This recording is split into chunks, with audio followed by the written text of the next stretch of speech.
selamat pagi adik-adik. Kita jumpa lagi dalam Sekolah Minggu GJKI Milim Damai. Oke, kita mau buka dengan doa, kita mau tutup mata, kita mau lipat tangan. Tuhan, terima kasih, Engkau yang terbaik yang kami miliki Tuhan. Kami percaya sekalipun kami sangat terbatas, belum bisa bertemu secara tatap muka, kami percaya Tuhan penyertaan-Mu sempurna, kasih-Mu sempurna untuk kami semua anak-anak-Mu yang ada di rumah ini. Bapa, saat ini saatnya kami mau mendengarkan firman-Mu. Kau yang ambil alih, pembimbing kami, Kau urapi mulut lidah kami Tuhan, agar perkataan-Mu saja yang akan Kau sampaikan kepada anak-anak. Terima kasih Yesus, haleluya, amin. Oke adik-adik, kita hari ini belajar tentang rajin. Mungkin adik-adik sudah tidak asing lagi dengan kata rajin. Paling sering yang berbicara, yang menyuruh kita rajin, orang tua kita, guru kita. Ayo Kak rajin, ayo Dek rajin. Kenapa sih kita harus rajin? Siapa yang mengatakan itu? Apakah hanya orang tua kita, guru kita, pembimbing kita, kakak kita yang lebih tua dari kita? Ternyata tidak adik-adik. Di dalam Alkitab, Tuhan katakan berkali-kali untuk kita selalu rajin. Kita mau buka. Siapa sih tokoh Alkitab yang rajin? Adik-adik pernah dengar Daud? Tokoh Alkitab yang sangat rajin. Meskipun dia dipercayakan dengan sedikit kepercayaan, Daud tetap rajin. Sampai akhirnya Tuhan bawa semakin tinggi dan semakin tinggi. Daud tetap rajin, tetap punya disiplin yang tinggi. Ada lagi Yosua. Yosua adalah seorang muda yang juga sangat rajin. Dia tidak pernah menangguhkan apa yang diperintahkan Musa untuk dia lakukan. Dia selalu melakukannya dengan cepat dan tanggap. Yosua sosok yang rajin di dalam Alkitab. Ada lagi Petrus, murid Yesus. Juga Paulus yang adik-adik sudah kenal seringkali kerajinannya, keteguhannya, disiplinnya untuk memberitakan berita Tuhan, kasih cinta Tuhan ke sesama. Kenapa sih kita harus rajin? Adik-adik tahu, Tuhan sangat menyukai orang yang rajin. Mata Tuhan melihat ke setiap penjuru, mencari anak-anak yang rajin. Dan satu lagi, karena rajin mempunyai banyak manfaat.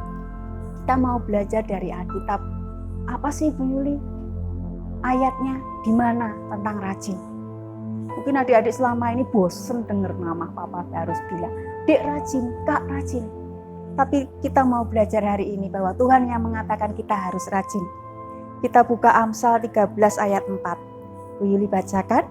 Hati si pemalas penuh keinginan, tetapi sia-sia, sedangkan hati orang rajin diberi kelimpahan.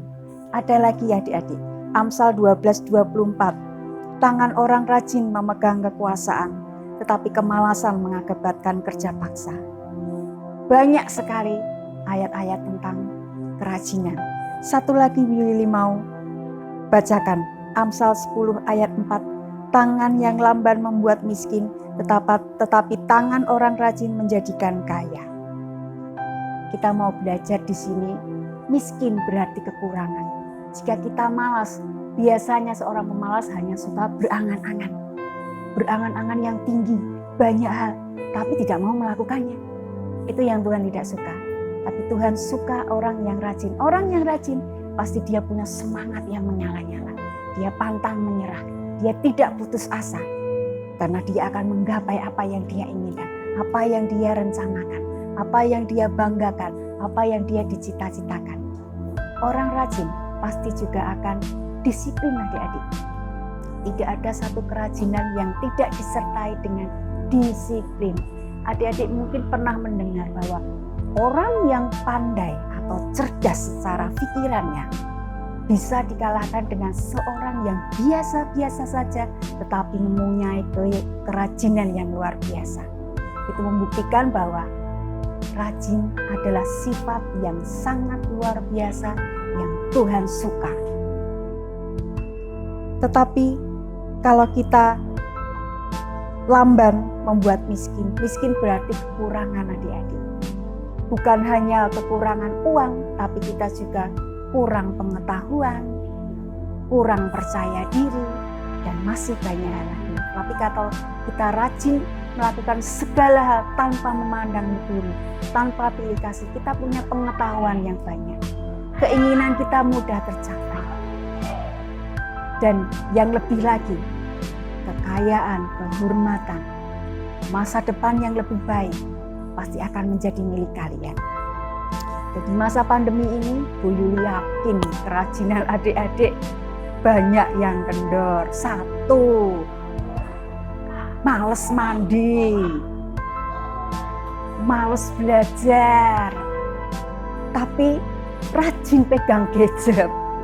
Ya toh ya, kita mau introspeksi diri. Meskipun di pandemi kita tidak melakukan banyak kegiatan, sekolah libur panjang hampir 1 tahun adik-adik tidak terasa. Kita tidak sekolah, kita tidak bertemu tatap muka dengan banyak orang. Kegiatan kita juga menjadi terbatas. Yuk, kita mau rajin kembali. Mandi, itu salah satu hal yang sepele yang adik-adik sekarang ini saat ini sudah mulai kendor kerajinannya. Bangun tidur, mandi biar seger, pikirannya fresh. Rajin belajar, jangan hanya mengandalkan mama papa. Karena alasannya kalau banyak tugas, belum tahu, nggak bisa. Boleh, tapi jangan pernah berhenti berusaha sendiri. Karena itu penting. Yang ketiga, rajin baca dan berdoa. Baca firman dan berdoa. Ini yang mungkin sering adik-adik lupakan. Jangan lupa setiap minggu beribadah. Itu juga penting. Sekalipun kita beribadah secara online, usahakan adik-adik. Sekalipun tidak mengikutinya hari Minggu, adik-adik bisa 1 minggu itu pilih hari dan waktu yang tepat disesuaikan dengan kesibukan kalian. Dengarkan firman Tuhan. Buka channel yang sudah disediakan di gereja kita. Agar roh kita kembali terbangun. Oke? Kita cukup hari ini belajar tentang kerajinan. Ingat, Tuhan suka anak-anak yang rajin karena mata Tuhan menjelajah mencari anak-anak yang rajin. Yuk, kita mau tutup dengan doa. Terima kasih Tuhan, terima kasih Yesus. Kami belajar hari ini Tuhan tentang satu hal yang baik yang Kau inginkan, yaitu tentang kerajinan. Beri kami roh rajin-Mu Tuhan. Hancurkan setiap roh kemalasan atas anak-anak-Mu Tuhan. Apalagi roh ketergantungan dengan gadget Tuhan.